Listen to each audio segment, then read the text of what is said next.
Então, já andaram por aí um pouquinho? Eu falo ou eles perguntam?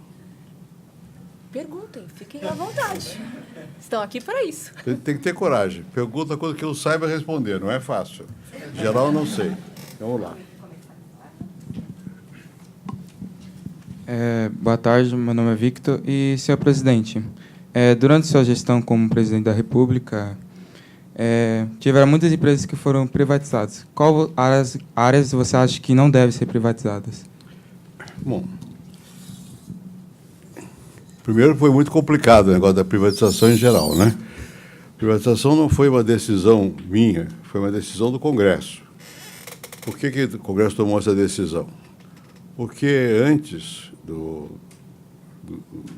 meu governo, muitas empresas estavam com muita dificuldade, sobretudo as siderúrgicas. E elas passaram para a mão do governo, porque as empresas não estavam dando certo. E elas ficaram lá produzindo muita dívida. Então, o Congresso resolveu fazer um processo de devolução, na verdade. A privatização era uma devolução ao capital privado de empresas que eram privadas e que estavam geridas pelo Estado e produzindo resultados negativos. Bom, depois isso foi se estendendo. Por quê? Porque havia algumas áreas importantes para o Brasil onde as empresas não estavam com condições financeiras, com capital, para fazer os investimentos necessários. Por exemplo, telefone. O telefone tinha sido privatizado, estatizado a uma certa altura. Na época do governo militar, houve uma grande expansão do sistema telefônico, na ditadura, e houve uns ministros competentes que estenderam muito, mas a telefonia era muito precária no Brasil. Vocês são meninos, não se lembram, não vão poder se lembrar, mas antigamente você tinha um telefone na sua casa ou no seu escritório, você tirava do gancho o telefone, deixava ali esperando que desse a linha. 10 minutos, 15 minutos, deu a linha. Nas empresas tinha pessoas contratadas só para atender o telefone quando dava a linha, porque não tinha linha suficiente. E o telefone era tão raro que você tinha que colocar no seu imposto de renda, declarar quantos telefones você tinha. E você pagava para poder obter telefone. Então tinha que resolver isso, senão o Brasil não entraria no mundo atual, que é de todo de informática, não sei o quê. Naquela época não era ainda assim. Mas já estava evidente que se marchava para uma enorme modificação em todo o sistema de comunicações. E o governo as empresas estavam na mão do governo. Não havia uma, eram 27 empresas telefônicas, uma para cada estado. Sendo que alguns estados, como São Paulo, tinha, por exemplo, uma cidade aqui chamada São Bernardo, tinha uma telefônica de São Bernardo. Em cada uma dessas, você tinha uma diretoria, um conselho. E quem nomeava? Os partidos. Era uma tremenda penetração político-partidária nas empresas do governo. Havia muita briga, porque quem nomeia, não nomeia e tal. Uma vez, eu era presidente já, veio um deputado famoso aí a reclamar, mas o que você vai fazer com tanto... Por que tanto empenho na telefônica? Para que serve? Não tinha, o empenho é porque os fornecedores das telefônicas davam dinheiro para as campanhas, as outras empresas. Então, havia um interesse político em manter o controle das empresas. E não havia dinheiro público. Então, por isso, nós resolvemos privatizar as telefônicas. Agora, privatizar é muito complicado. Por quê? Porque algumas áreas, por exemplo, portos, são áreas sensíveis. O Brasil precisa ter portos e tal. Então, você tem que tomar certos cuidados, porque o maior problema que se tinha com as empresas que estavam na mão do governo era que elas eram controladas por setores políticos e, por outro lado, elas não sofriam, não faziam competência, umas com as outras. O preço era regulamentado. Bom, quando não faz competência, você não sabe qual é realmente o custo da produção. Isso se aplicava mesmo à Petrobras, que era muito difícil saber quanto custava a produção de um barril do petróleo. Por consequência, quanto é que vale a gasolina. Era uma decisão política, você não tinha parâmetro para comparar com um com o outro. Também não adianta você privatizar e entregar a empresa para um monopólio privado. O problema não é privatizar ou não, é aumentar ou não a competição. Se você aumentar a competição, você tem, primeiro, como agora, você fica anunciando nos jornais para ter mais assinantes da telefonia, não sei o quê, dão bônus de vantagem para um, para outro. Então, é beneficiar o consumidor. E, para isso, tem que ter competição. E você não pode simplesmente, portanto, entregar para o setor privado para deixar que ele monopolize, tome conta de tudo. Então, você tem que criar uma agência reguladora. Você tem que criar um órgão do governo que diga o seguinte: olha, você se comprometeu pelo contrato a fazer tal investimento. Por exemplo, na Telefônica. Nós criamos uma agência de controlar a telefonia. Cada um que ganhava uma área era obrigado a abrir não sei quantos orelhões. Hoje isso perdeu a vigência, porque você tem celular, mas tinha que abrir o orelhão. Você não pode fazer telefonia só nas zonas que dão dinheiro. Você tem que atender as áreas do Brasil onde você vai ter lucro menor, porque, enfim, tem que ter regra. Ou seja, você só pode privatizar direitos se você tem um governo competente que cria uma agência que tenha força para regular a distribuição, a competição e para evitar que elas fiquem monopólicas. Tem que forçar. Quando nós privatizamos a telefonia, você tinha uma área que é do Rio, outra área que é de São Paulo, outra do Rio Grande do Sul, várias áreas que resultaram em várias companhias diferentes para tomar conta disso. Bom, em certos setores, por exemplo, petróleo, é mais complicado. Por quê? Porque o petróleo é um bem essencial, raro, e o governo precisa ter alguma presença, a meu ver, lá. Então, nós nunca privatizamos a Petrobras. O que foi feito com o petróleo? Não deixar que a Petrobras não tenha competidor. Tem que ter alguém que compita com ela, porque senão ela fica dona de tudo. Ao ser dona de tudo, a decisão é meramente política. Os políticos vão lá, tomam conta e distribuem os benefícios entre si. Se tiver competição, isso regula um pouco mais. Então, o que deve ser privatizado e o que não? Certas áreas, por exemplo, banco. O Brasil tem um banco que é o Banco do Brasil, que é um banco do governo. Tem mais de um. Caixa Econômica também é do governo. BNDES também é do governo. Bom, teoricamente, nos Estados Unidos não tem. Nos Estados Unidos só tem o Banco Central. O Banco Central é o banco que regula, é a agência que regula o funcionamento dos outros bancos, não é banco propriamente dito. Bom, aqui nós temos o banco que são do governo. Para quê? O Banco do Brasil, o que justificava a existência dele, aquele, basicamente, quem financiava a produção agrícola no Brasil era o Banco do Brasil. Isso hoje é um pouco diferente, porque tem outros mecanismos de financiar, mas tudo era o Banco do Brasil. Então, e é importante ter uma política agrícola para um país como o Brasil.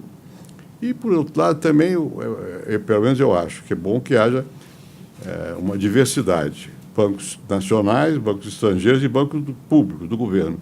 Pela mesma razão, de você ter a competição e não deixar o governo também sem um instrumento na hora necessária. O petróleo é a mesma coisa. A Petrobras, eu acho que deve ficar na mão do governo. Tem gente que acha o contrário, que pode privatizar também a Petrobras. Já o sistema ferroviário é outro problema. Era um abacaxi tremendo, porque o déficit é enorme do sistema previdenciário. Então,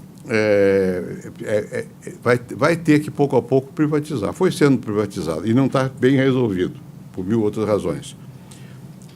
Há certas companhias que são muito complicadas você decidir se privatiza ou não. A Vale Rio Doce, por exemplo. Porque ela é uma companhia muito importante, mundialmente importante. Acontece que ela rendia para o povo menos quando estava na mão do governo do que rende hoje. Por quê? Ela não pagava praticamente nada ao governo. E as dívidas eram sempre o governo quem subscrevia no fim. E agora ela é privada, quer dizer, hoje ela depende, tem vários donos, inclusive boa parte dos donos da Vale Rio Doce são fundos de pensão. São os próprios funcionários de lá ou de outras empresas e tal. E o que ela rende de lucro é muito mais do que ela rendia quando estava na mão do governo. Então, a gente tem que ser objetivo nessas coisas, não é ideológico. Eu sou de um lado ou sou do outro. Não, vamos ver, depende. tem que analisar as circunstâncias. Qual é o objetivo? O objetivo é você aumentar o investimento, ter competitividade, baixar o custo da produção e oferecer a preços melhores ao país, e tomar um imposto para o governo para transferir esse dinheiro para a educação, para a saúde, para onde seja. Então, não há propriamente uma regra, o que deve e o que não deve. Vou dar um exemplo mais dramático. A Embraer. A Embraer era do governo. A Embraer foi feita porque a aeronáutica tem o Instituto Tecnológico da Aeronáutica, ITA, lá em São José dos Campos, que tinha competência técnica. E a aeronáutica brasileira militar fez um acordo com os italianos e fez um avião chamado AMX, avião militar de caça. Esse avião ninguém usa mais, mas a tecnologia dele foi que permitiu fazer o Bandeirantes, o Tucano, os aviões da Embraer. Então, por que privatizar? Isso foi feito basicamente pelo governo. Bom, porque a Embraer, eu era senador a uma certa altura, e eu, o Mário Covas e o Suplicy éramos senadores por São Paulo, e nós todo ano íamos pedir dinheiro ao Tesouro para manter a Embraer. Era muito caro, quer dizer, não rendia, não dava lucro. Bem, então, a prefeita de São José dos Campos, São José, era uma senhora do PT, foi lá me ver, eu era ministro da Fazenda. Foi lá me ver, ela queria que eu passasse a Embraer para os sindicatos. Eu digo, só se eu estiver louco, ou os sindicatos loucos, porque eu vou passar dívida, porque ela tinha uma dívida enorme. Não era uma empresa lucrativa. Que sindicato vai querer isso? Está tirando a bomba do Tesouro e dando para o sindicato. Eles não vão querer. E se quiserem, estão malucos, porque vai ter mais dívida. Bem, o que nós fizemos? Privatizamos a Embraer. Mas o governo tem o que chama Golden Share, cláusula ouro. Quer dizer, certas decisões, o governo querendo, interfere. Por quê? Porque a aeronáutica é uma indústria sensível. Inclusive, tem uma parte que é bélica, militar. Então, ela é privada, na verdade, ela é nacional hoje. Diziam que ia para o estrangeiro, não foi. Está em mãos nacionais, mas o governo tem um representante no conselho da Embraer. E se o governo quiser, veta uma associação dela com uma outra empresa. O governo tem o poder para isso, porque é estratégico, militarmente estratégico. Então, não dá para ter uma regra só. Você tem que ver como é que faz, de que maneira faz, sempre vendo qual é o interesse para o povo, qual é o interesse para o público, qual é o interesse para a economia do país. Como é que balanceia isso? Como é que você mantém uma presença nacional? Não é fácil, é difícil. E tem que criar, mas é isso que está acontecendo no mundo contemporâneo. A gente vê o mundo como se fosse Estado e privado. Não é. Você hoje tem a sociedade que existe no meio, tem vários interesses, outros tem que misturar, tem que balancear. E você não vai ter, num país moderno, nunca a possibilidade de ter o mercado regular tudo. Não vai regular. O mercado regula o que corresponde ao mercado, o preço, não sei o que lá. Mas o povo não é preço. Então, você tem que ver qual é o benefício que o povo tem nesse negócio. O interesse geral. Isso é o governo, que tem que estar olhando para o interesse geral. Tem que equilibrar. É assim que eu vejo as coisas. Ainda bem que eu não tenho que tomar decisão nenhuma mais.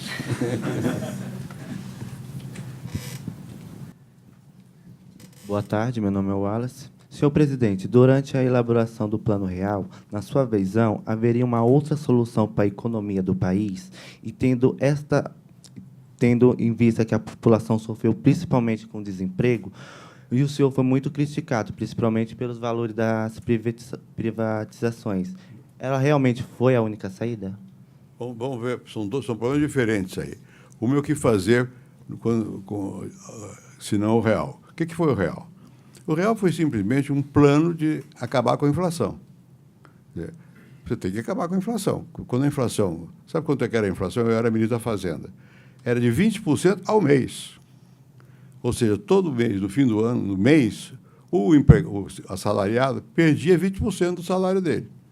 Bem, quem é que não perdia? Quem tinha dinheiro no banco. Porque o Brasil tinha inventado um sistema chamado correção monetária. Quer dizer, o banco aceitava a sua conta, você tem R$100 no banco. No fim do mês, se a inflação foi de 20%, você tem 120, se você não mexeu no dinheiro. No salário, não. Em vez de receber 100, você recebeu na prática 80, porque os preços subiram 20% e o salário não. Então, não tinha jeito, tinha que acabar com a inflação. A inflação é uma espécie de imposto que cai sobre a maioria das pessoas. os mais pobres. Quem tinha dinheiro no banco se salvava. Quem não tinha dinheiro no banco estava muito mal. Todo mês, no fim do ano, todo mundo que é assalariado perdia. Depois, você tem também aí outra questão, que a empresa não tinha como calcular o custo das coisas. Porque qual vai ser a inflação? E nem o governo. Então, você ia calcular no orçamento do ano que vem, você imaginava que a inflação ia de ser X. Se fosse X mais 1, você arrecadava mais, também gastava mais. Não tinha como, era um mundo muito maluco. O real foi simplesmente um programa para resolver a questão da inflação. A inflação, eu não vou entrar em detalhe, porque é muito complicado, mas a inflação tem 1000 fatores que contribuem para ela. Um é psicológico, você está esperando sempre que o preço vai aumentar, expectativa e aumenta. Você tem um choque psicológico. Mudar a moeda foi isso. Em vez de o Cruzeiro Novo virar o real e mudar a moeda fisicamente, foi para dizer, olha, vai acabar esse negócio, é outra moeda. Segundo, antes de fazer essa mudança da moeda, nós criamos um negócio mais complicado chamado URV, Unidade Real de Valor. E você recebia o seu salário e você podia calcular 100, mas 100, os preços estavam valendo 120. Bom, e você via, o preço mudava todo dia. E você tinha a unidade real de valor que era fixa. Você podia calcular o que você estava perdendo e estava ganhando. E nós demos liberdade para fazer os contratos, o salário. Vai ser pago em que moeda? Na URV ou na moeda corrente da época? Todo mundo quis ir para a URV, porque ela ajustava todo mês o valor. Bom, então, a população aprendeu que a moeda varia e que você pode ter uma noção que, a despeito disso, tem que ter uma certa estabilidade. Isso foi o real.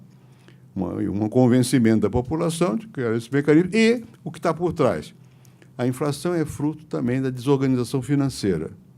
Quer dizer, nessa época, o governo não sabia quem devia quanto a ele. Por exemplo, um estado como São Paulo, que tinha eletricidade vinda de Itaipu, não pagava o custo da eletricidade ao governo federal, simplesmente não pagava. E a dívida subia, você não sabia qual era a dívida. Era um caos o Brasil. Então, o Plano Real era necessário fazer. E ele não prejudicou os assalariados, pelo contrário. Foi um ganho, senão não seria eleito em seguida, óbvio. As pessoas sentiram no bolso que era bom parar com a inflação. Bom, isso é a questão do real.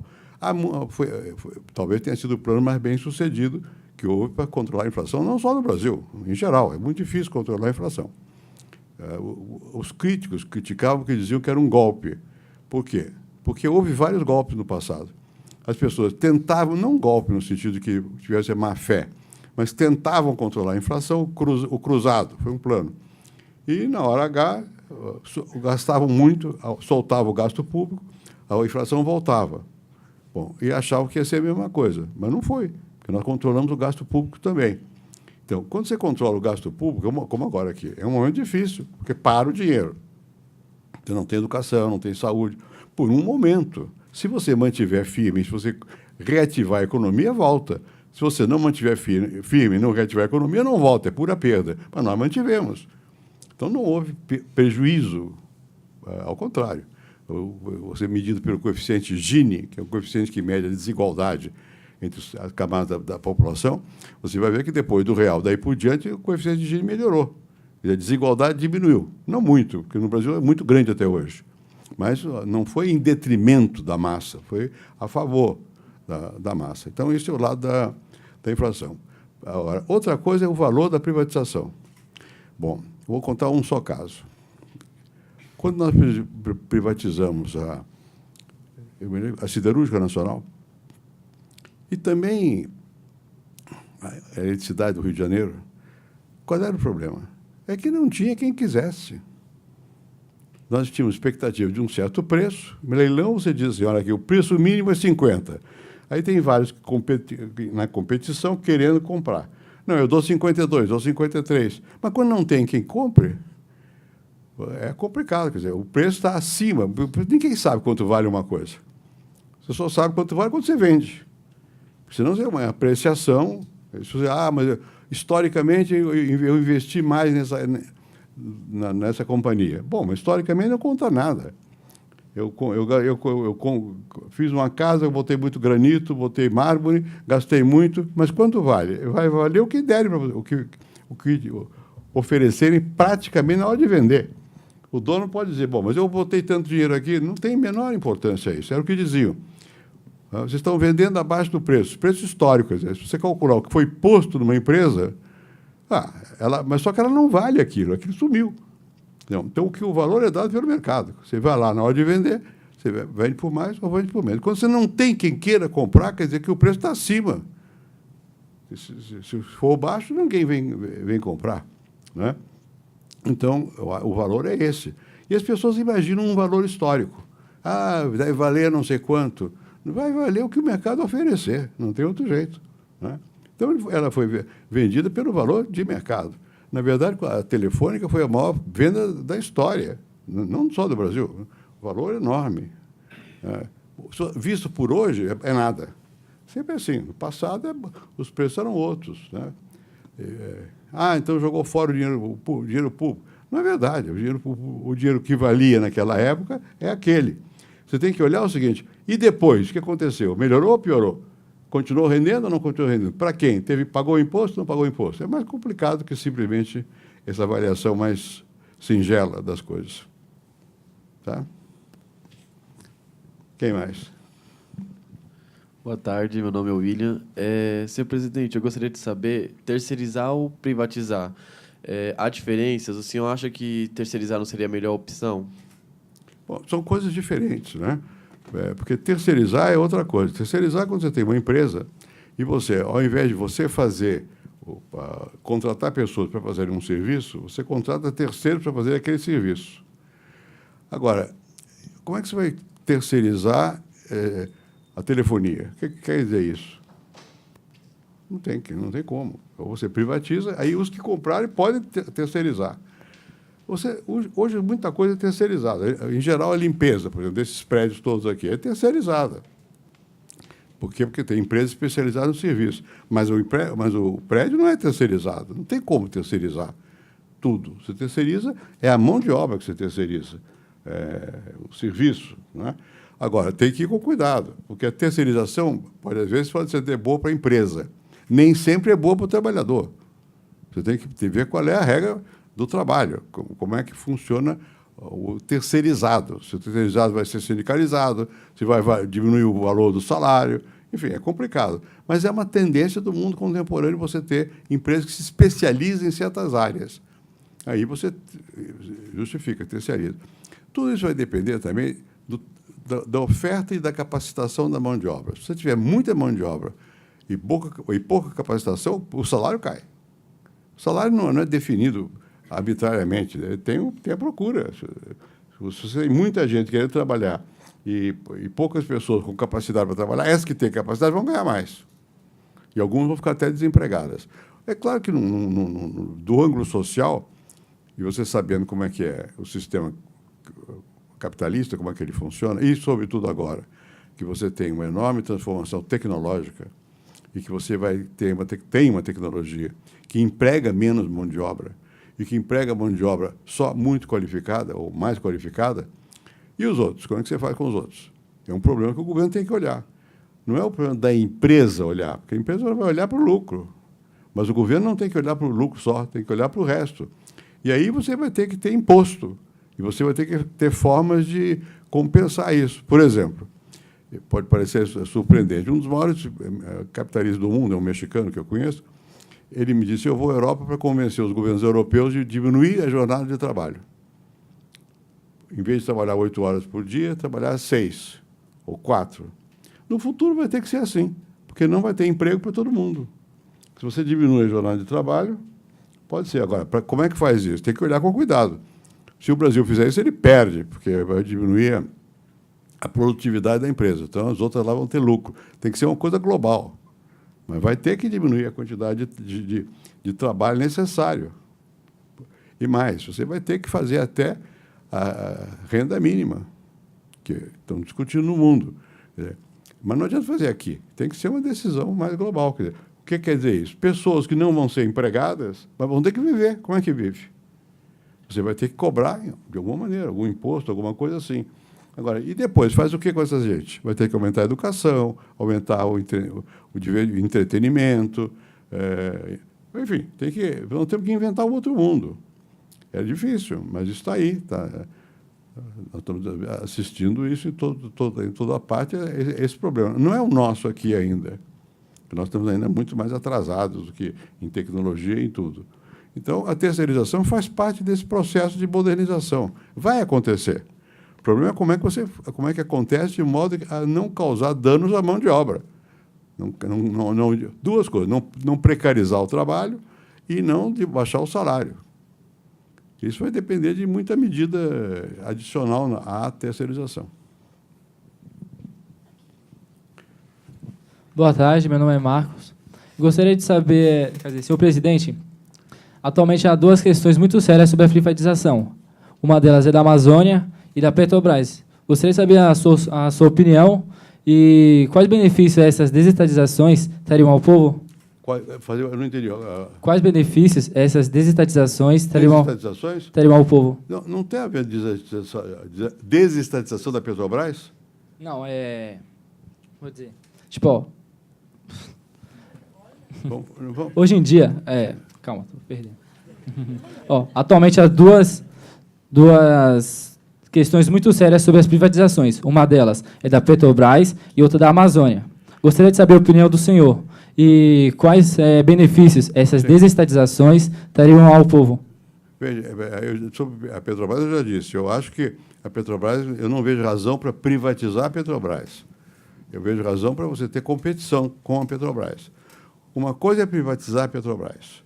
O que quer dizer isso? O governo vender as ações de controle que ele tem na Petrobras. O governo já vendeu muitas ações e não tem importância, porque o que ele vendeu não tirou o controle. Então, aumentou o dinheiro que entra e o governo não perdeu a capacidade de tomar decisões. Bom, isso é uma coisa que está acontecendo. A outra é saber se vai ser a Petrobras a única exploradora de petróleo. Bom, na questão do pré-sal, que é uma área do mar que tem petróleo, o governo anterior, ou governos anteriores, tomaram a decisão de que só a Petrobras é que podia usar o pré-sal. Bom, então houve uma decisão mais recente do Congresso dizendo que não. Por que fez isso? Porque a Petrobras ficou com uma dívida enorme para ela poder... Ela não tem dinheiro para investir o que é necessário no pré-sal. Então, houve uma mudança na lei, não é que privatizou a Petrobras, permitiu que empresas, não a Petrobras, também entrassem na competição com a Petrobras e com outras para explorar o pré-sal. Eu acho isso razoável, porque senão ia acontecer o que estava acontecendo com a Petrobras, quebrava. A Petrobras estava numa situação de dívida enorme, não só pela corrupção que havia, mas também porque ela foi obrigada a botar muito dinheiro que ela não tinha. Tomou dinheiro emprestado para poder ter o monopólio da Petrobras. Então, eu acho que, no caso do monopólio, não justifica. A Amazônia, eu não sei do que significa privatizar a Amazônia, é impossível. A Amazônia é parte do território nacional, vai continuar sendo parte do território nacional. Outra coisa é saber como é que você vai utilizar a Amazônia. Bem, eu acho que tem que utilizar a Amazônia com cuidado por causa da questão ecológica. Eu sou contrário à devastação de qualquer coisa da Amazônia. Eu acho que é perigoso para a Amazônia, para a ecologia, para tudo mais. O que não quer dizer que você não tenha que atender aos 20 milhões, 30 milhões de pessoas que vivem na Amazônia. Tem que dar emprego para essa gente, tem que dar salário para esse pessoal. Então, tem que haver atividade econômica.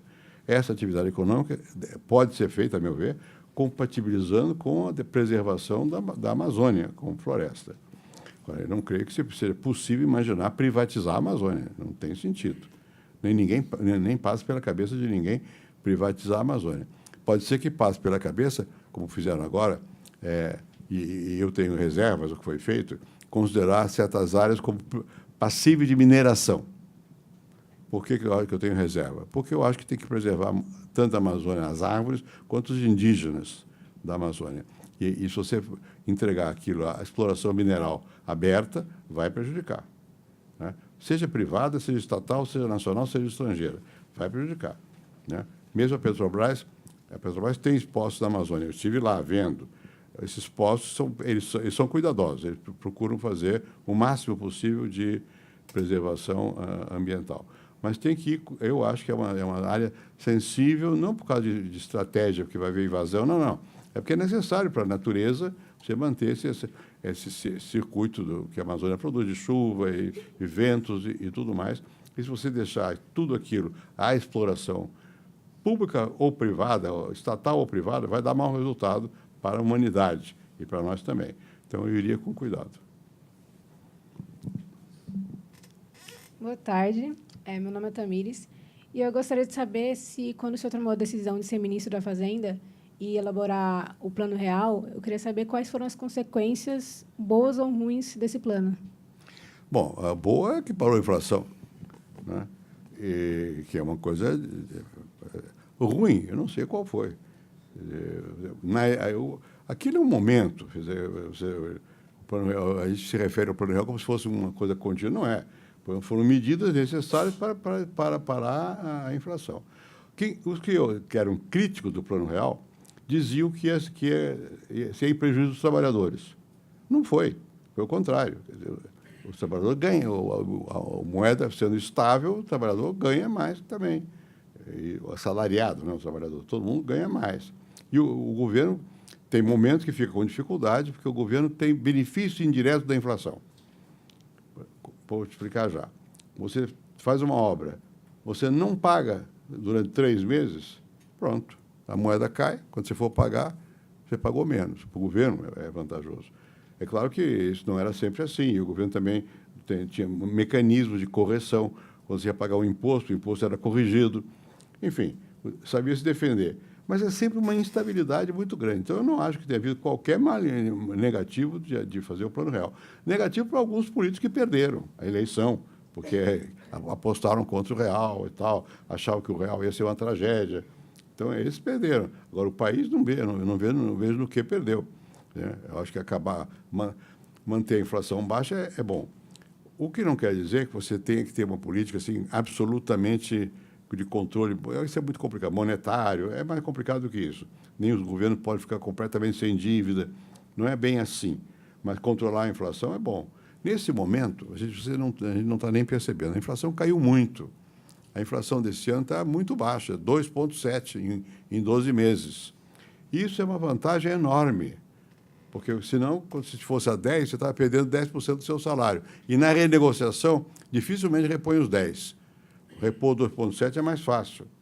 Então, a inflação, para quem é assalariado, é ruim.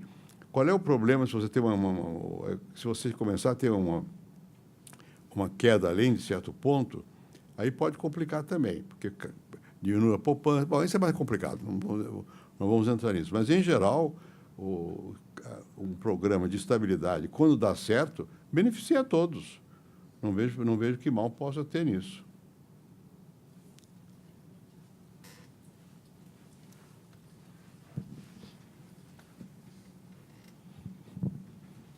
Boa tarde, senhor presidente. Meu nome é Pedro.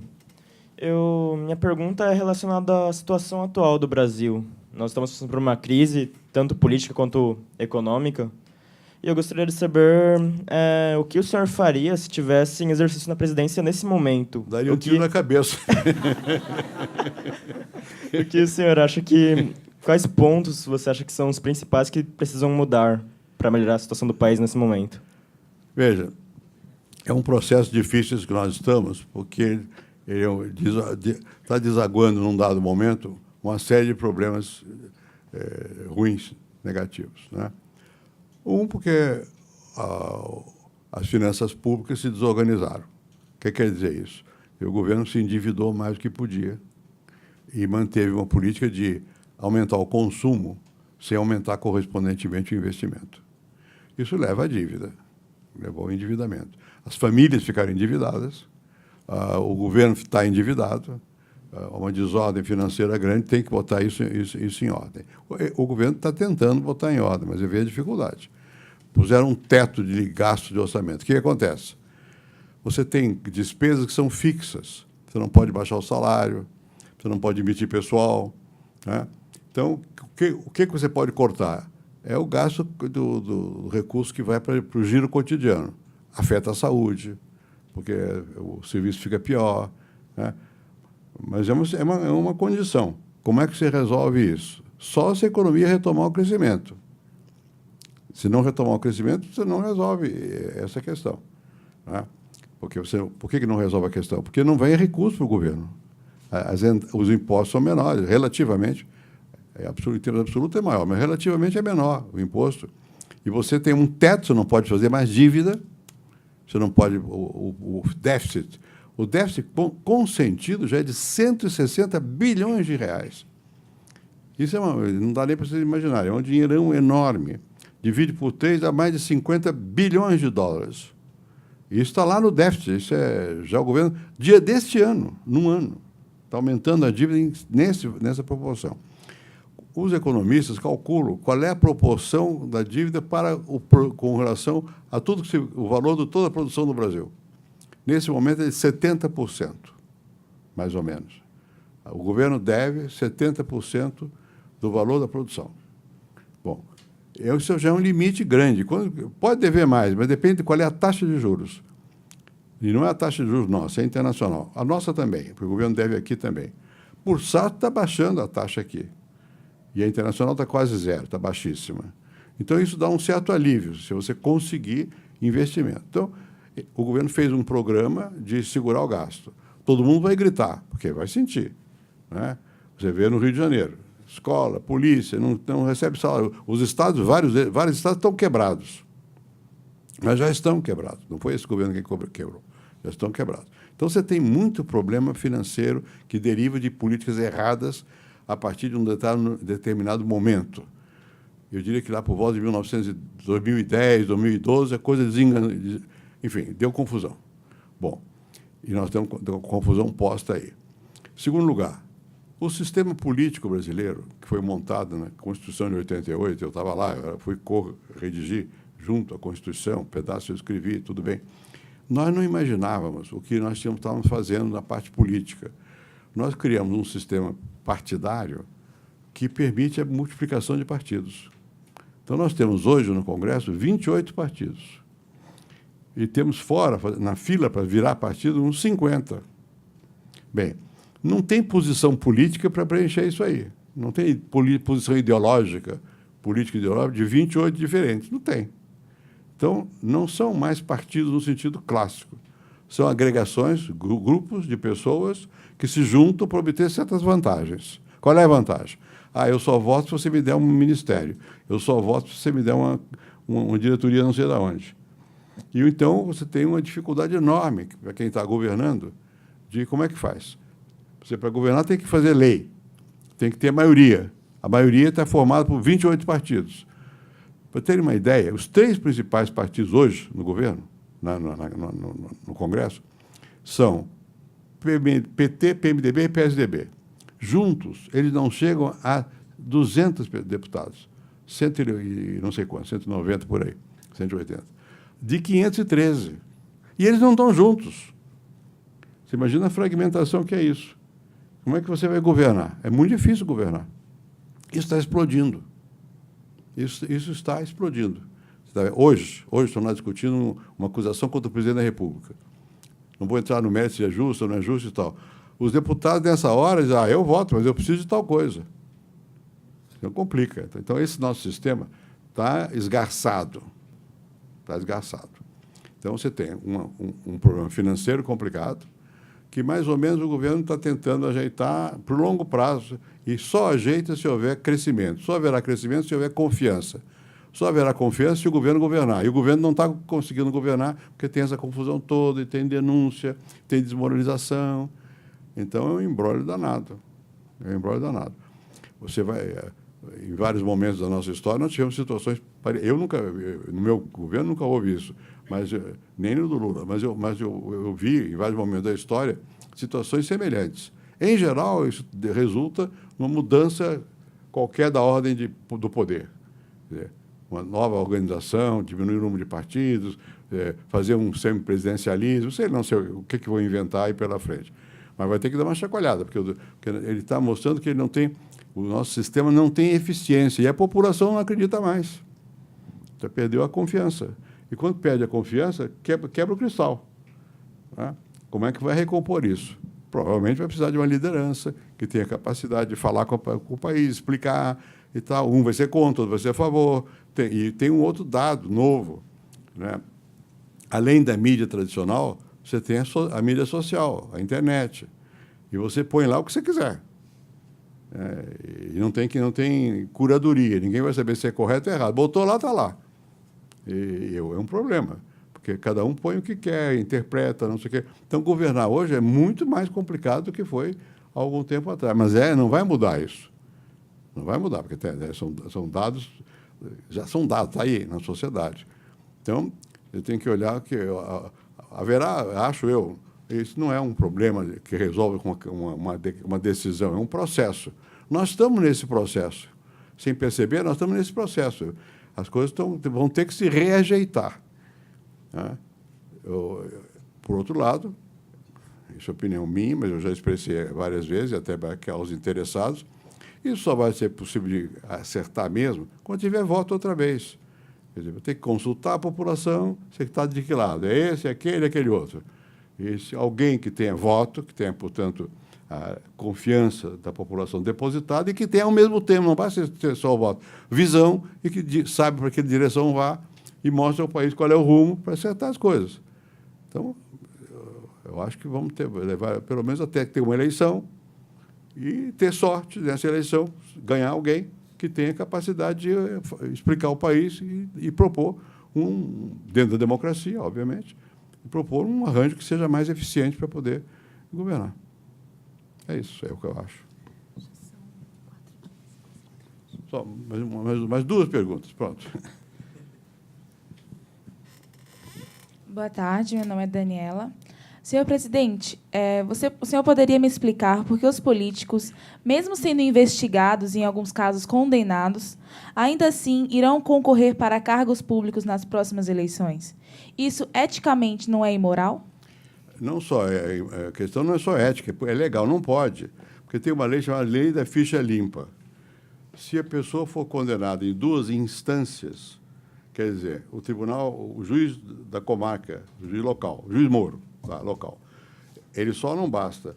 Mas se houver um outro julgamento com desembargadores, no caso do Paraná e no Rio Grande do Sul, no caso de São Paulo e São Paulo mesmo, no Rio não sei onde é Brasília, não sei onde é, em duas instâncias, uma é de um juiz sozinho, a outra tem que ter pelo menos 3 juízes. Bom, e às vezes até mais. Aí não pode mais concorrer. Que é a lei da ficha suja ou limpa, não me lembro, e proíbe que alguém que esteja sido condenado. Agora, veja bem, condenado. Porque uma coisa é a acusação. Nós estamos na democracia. Você acusa, eu digo, fulano de tal roubou. Bom, roubou mesmo? Onde é que ele é a prova? Vamos discutir. Vai para o tribunal. Ele tem o direito de defesa e tal. Aí, só depois que 2 tribunais condenam, aí você diz, esse está fora.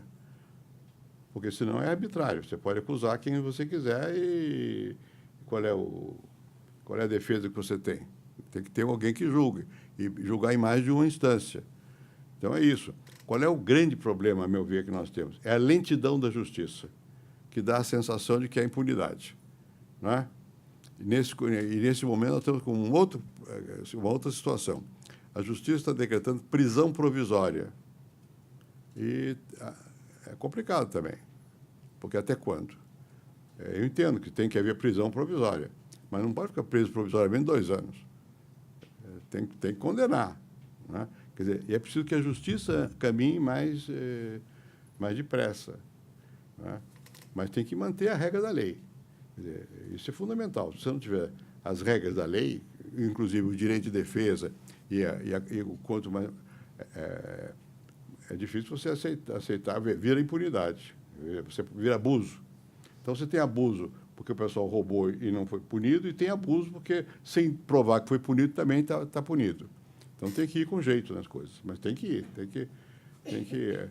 E com tanta desvio de conduta praticado, com tanta imoralidade, a população fica assustada, quer ver? Mas vamos dizer também em português claro, pelo menos eu nunca vi, nem nunca li na história, a não ser em momentos de revolução, ter tanta gente poderosa, econômica e politicamente, na cadeia. Nunca houve. Isso eu, pessoalmente, não gosto de ver pessoas na cadeia, né? Não tenho prazer nenhum, mas se errou, vai fazer o quê? Então, e está vendo, está começando a ver. Não tenham dúvidas. Nos Estados Unidos, nos anos 20, havia muita corrupção.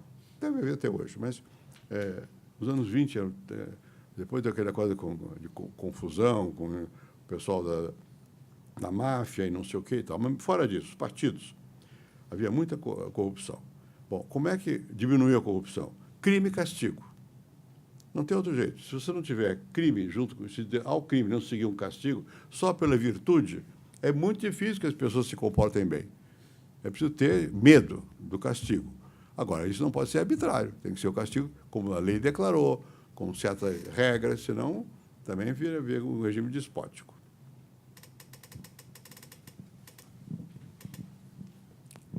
Boa tarde, meu nome é Jéssica. Senhor presidente, estamos vivendo num cenário muito complicado no setor da segurança, digamos até nacional. Porém, o Rio de Janeiro tem sido a cidade com maior índice de violência noticiada. Quais seriam os caminhos mais efetivos para reduzir esse alto índice de confronto e mortes? O que o Rio expõe mais claramente que outras situações? É uma relação entre o tráfico e a corrupção policial. O Rio é fruto disso, a situação do Rio, né? A droga, o crime no Brasil. Olha, eu sou, agora deixei de ser, presidente da Comissão Global Mundial sobre Política de Droga. E essa comissão é a favor da regulamentação do uso da droga e não da proibição. E é a favor do tratamento de saúde pública e não de cadeia. Bom, mas é contra o tráfico, obviamente. Muito bem. Por que isso? Porque nós vimos o que aconteceu em vários países, no México, na Colômbia, né, onde progressivamente a droga, o resultado do dinheiro da droga entrou na política. E eles foram controlando. Qual é o problema? É que a droga, você para controlar os pontos de distribuição de droga, você controla o território. E você, com isso, você cria briga também entre os traficantes. Porque um quer controlar o território do outro. Todos querem controlar o território que, em tese, devia estar na mão do Estado. A polícia que devia controlar. Na verdade, eles corrompem a polícia e depois brigam entre si. E, de vez em quando, entra a polícia na briga também. Isso é o Rio de Janeiro, né? Nesse momento, aqui no Brasil, a situação é bastante complicada, porque em São Paulo há menos violência aparente e menos real do que em outras partes. Por quê? Só tem um grande grupo de traficantes, é o PCC, controla a droga no Estado. No Rio tem vários, Amigo dos Amigos, milícia, tem o Comando Vermelho, enfim, tem vários que brigam entre si. E agora tem uma briga do PCC com esses grupos. Você vê lá na Amazônia que, de repente, Manaus estourou, é briga do PCC com os outros grupos. Por quê? Porque na Colômbia está começando a haver um desengajamento das Farc, aquelas forças revolucionárias colombianas, que se associaram ao tráfico para poder ter dinheiro, fizeram um acordo com o governo, estão saindo da briga. Então, está mais aberto o campo de droga da Colômbia e aí tem bocas pela Amazônia. Bom, esse problema é muito sério. Muito sério. E isso que leva a essa confusão toda, porque você está começando a ver briga entre grupos de traficantes que querem ocupar o espaço físico e o territorial, etc., etc., e isso aumenta o crime também. Essa é a raiz da questão. E junto vai a corrupção, porque as polícias, sobretudo as civis, mas não só, em vários estados, são muito corrompidas. Tem policiais, no Rio de Janeiro, tem delegacias que recebem mesada do crime. Então, é complicado, a coisa é gravíssima no Brasil. E se não houver medidas, ao mesmo tempo, dizer, olha, não vou botar na cadeia o usuário da droga, porque não adianta botar na cadeia, ele vai aprender mais droga, ou outros crimes na cadeia. Eu vou dar tratamento para ele, vou dar saúde pública para ele. Portugal fez isso, eu fui lá, fui ver, é assim mesmo. Portugal, a droga predominante é a cocaína, é a heroína, e aqui é cocaína. E maconha. Bom, Portugal liberalizou, não, regulamentou o uso de todas as drogas, mesmo da heroína. E tem serviços públicos que tem um substitutivo de heroína, chama-se metadona. As pessoas vão lá e tomam metadona para poder diminuir o vício. E não vão para a cadeia, e nem tem seu nome registrado, para não ficar com medo de ir ao serviço público. Enfim, tem várias políticas de saúde pública junto com muita campanha. Por exemplo, no nosso caso aqui, cigarro, 30% dos brasileiros fumavam cigarro, hoje é 10%. Não foi proibido, mas houve conscientização, campanha, não pode fumar aqui, não pode fumar ali. Você não pode imaginar que as pessoas, por virtude, parem de se drogar, não vão parar.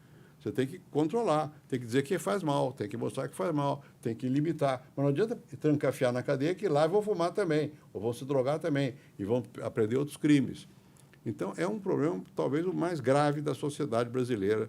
Não é do Estado brasileiro, mas da sociedade brasileira, nem é da economia. Da sociedade é o crime ligado à droga, né? E que desestabilizou tudo. E nós não temos, os nossos governantes não têm consciência real da situação. Nunca pisaram numa favela, uma comunidade, como se diz hoje. Eu comecei a vida fazendo pesquisa sobre negro. Então, eu vivia nas favelas. Naquele tempo chamava favela. Eu não tenho medo de ir à comunidade. Eu vou até hoje, né? E é complicado. Se você vai no Rio, eu fui mais de uma vez, vai a Vigário Geral, que é uma favela do Rio, uma comunidade. Primeiro, você tem que ir sozinho, não vai com segurança, não é pior. Segundo, você tem que avisar a polícia para a polícia não aparecer, senão tem guerra. Terceiro, quando você entra lá, é complicado. Tem uma luz que acende, tem uma buzina que toca para dar passagem, não sei o quê. Quarto, é igual a qualquer outro lugar do mundo. Tem gente igual aos outros, tem dança, tem alegria, tem tristeza. É complicado. Se as pessoas não vivem essa vida, e os políticos não sabem o que é isso. Sobretudo a alta classe política não tem noção. E pensa que resolve fácil, que não sei o que lá. Não é assim. Quer dizer, e, no fundo, a população das comunidades também não gosta da polícia, porque a polícia, quando entra, está batendo em todos, seja ou não ligada à droga, ou ao crime, né? Então, é muito complicado, e nós temos que ter consciência disso e tem que promover políticas que sejam capazes de entender a situação e entender que, ao mesmo tempo, tem que combater a corrupção do próprio governo, do próprio Estado, porque senão não adianta, não vai ter como lá. E tem que dar trabalho, tem que estar presente. O Rio teve uma experiência boa, que foi aquela polícia, né, como pacificadora. Bem, cadê? Por quê? Porque não basta a polícia pacificadora, você tem que dar trabalho para as pessoas, tem que dar escola, saúde, tem até um pouco, mas tem o outro lado. Quer dizer, eu entrevistei muita gente agora, há 3 ou 4 anos, uma senhora lá que me dizia, qual era o problema aqui? É glamuroso como era fumar. Você não se lembra, no meu tempo de jovem, fumar era um glamour. Mulher fumando, sinal de liberdade, né? A grande artista fumava, todo mundo. Isso acabou. Bom, agora, para o rapaz jovem de 16 anos que está na favela, se ele for bom no gatilho, ele tem um revólver, um fuzil, ele exibe aquilo, anda com aquilo por ali. Tem dinheiro, que vem agora, e tem mulher. Então, ele tem prestígio. Quer dizer, como é que você muda isso? É uma cultura que se cria, né? Como é que você muda isso? Como é que você dá prestígio de outras maneiras? Como é que você dá condição de vida e de sucesso que não passa pelo crime? Não é só repressão. Você tem um outro sistema. Como é que você motiva as pessoas para terem sentido na sua vida? Porque eles sabem que vão morrer. Quando tem gente jovem que é, sobretudo se é do alto crime, mula, não sei o quê, só leva. Eles sabem que a duração da vida deles é pequena, porque vem tiroteio para acabar, morre, né? Mas arriscam. Tem sempre gente querendo se arriscar. Eu entrevistei na Colômbia o chefe da repressão. Ele vai fazer uma palestra aqui qualquer dia desse. Hoje é vice-presidente da Colômbia. Ele me disse, olha, nós estamos fazendo uma guerra aqui contra a droga. Aqui nós temos lei, não sei o que lá, estamos matando. Para cada um que a gente mata, vem 2 ou 3. Por quê? Porque o valor da droga é tão alto nos Estados Unidos, que eles exportavam para os Estados Unidos, que sempre tem quem se arrisca. Quer dizer, ou você diminui o consumo, ou você não consegue simplesmente parar a produção, porque a produção dá resultado de financeiro. Então, você se arrisca a morrer e não adianta matar, porque vem outro que vai se arriscar também. Você tem que diminuir o consumo. Como é que você diminui o consumo? Educação, campanha, etc. Leva tempo? Leva tempo. Mas vai ter que fazer para poder diminuir o consumo, que se você tiver um consumo grande, o mercado vai prevalecer e vai continuar havendo droga. Enfim, são problemas muito difíceis e que estão apenas começando a aflorar na sociedade brasileira, que sempre fica pensando que a droga é problema lá deles. A sociedade é tão desigual que ela pode se dar o luxo de imaginar que isso não é comigo, é com o outro. Não é, é com todo mundo. porque acaba afetando a todo mundo. Então, essa é a questão. E tem que discutir o problema. Não adianta fingir que não existe droga, porque ela existe. E tem que enfrentar, tem que discutir. E não está lá longe, não são os outros que usam. Muita gente usa. Então, tem que discutir por que usa, como é que usa, quem é que fornece. E é delicadíssimo. Eu falei de Portugal. Portugal é um pequeno país. Aqui é um grande país, população enorme. Não é tão fácil. O Uruguai está fazendo uma experiência agora. Vamos ver o que acontece.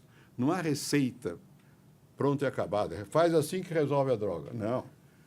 É complicado, depende de cada país. E tem que ter cabeça aberta. Não pode imaginar que você sabe como resolver e julgar moralmente esse é mal, esse é bom. Não é só isso, é mais complicado do que isso. Tá bom? Vamos tomar um café? Muito obrigado aí pela paciência, então. Tchau.